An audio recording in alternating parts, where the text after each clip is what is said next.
Hi everyone, welcome back. Dr. Glassmoyer here. Today we're going to be talking about preparing yourself for the day when the narcissistic in your life, the narcissistic, emotionally abusive guy that you've moved on from shows back up. There's something about the narcissistic person that they seem to have a sixth sense about just about when that time is for you. You have cried the tears, you've had the sleepless nights, you've wondered how you're going to move on with your life, what you're going to do. You've been through all that. Maybe you're still going through it, but you have taken that time or are taking that time for yourself. And suddenly he shows up. What do? I want you to remember the word dare, D.A.R.E. His side of the street is probably, how dare you leave me? How dare you question me? How dare you do no contact with me, right? How dare you? Your side of the street has a whole different meaning. D.A.R.E. D stands for don't engage. If you get a text, delete it. If you happen upon a voicemail in your blocked email or blocked voicemail folder, don't listen, delete it. If you get an email, you might have his email blocked. Oh, the narcissist finds the way. Maybe an email shows up one day, delete it. Don't read it. If you happen to run into him coincidentally, he knows where you go. If he wants to run into you, eventually he'll run into you. So what do? Don't engage.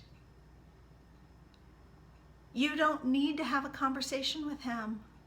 You don't need to be polite to him. You don't even need to make eye contact with him. D, in your version of DARE, stands for don't engage. A, you've heard me say this word a lot, accept. Accept that this relationship was bad for you, physically, emotionally, financially, whatever. It was a bad, toxic relationship. Accept the fact that it's not going to be any different now or ever. The narcissist is really good about convincing old supply, old relationships, that it's different.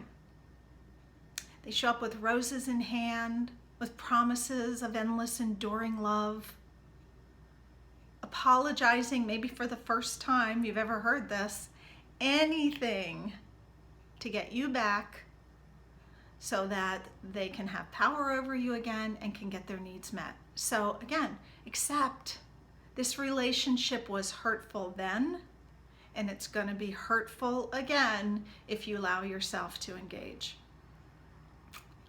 R, reach out. Just like the addict or the alcoholic knows to go to a meeting, to call their sponsor. Toxic, emotionally abusive relationships have an addictive component to them. So if you run into him, if he tries to contact you, likely you're going to have a confusing flood of feelings that would be very difficult to sort out on your own. So reach out. Reach out to me. Reach out to the other women in the private Facebook group. Reach out to another woman who's been through this, who truly understands. Sometimes family can help. Oftentimes they just don't know the true nature of this.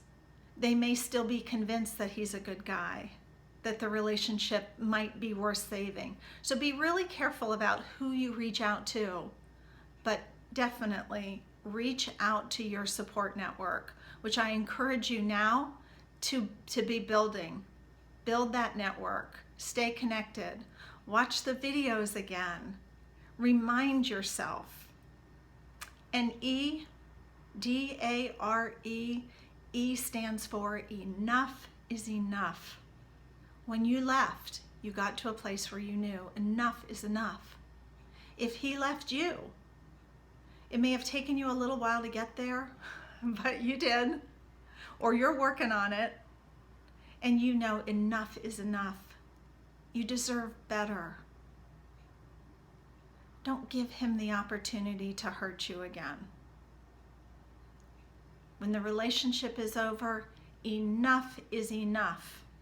And going back isn't going to change that. It's simply going to provide another opportunity for him to hurt you.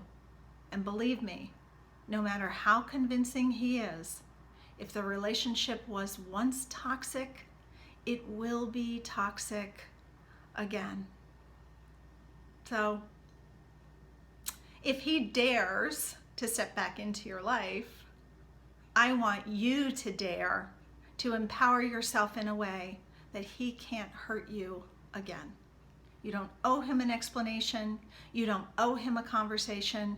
You owe yourself to protect yourself, to love yourself enough to move on and just keep going. Thanks for tuning in. Thanks for all your wonderful comments on Facebook. Thanks for the encouraging words that you give each other, for how vulnerably you share your stories, the pain that you have gone through, to release some of it, to help other women. I am so grateful for every single one of you. I have been where you are, and I have a passion for helping women to identify so you can avoid these relationships, to break free if you've gotten into one of these relationships, and to move on and fully recover so that that old relationship doesn't affect your future relationships. So again, thanks for tuning in, and I'll look forward to seeing you again soon. Bye-bye.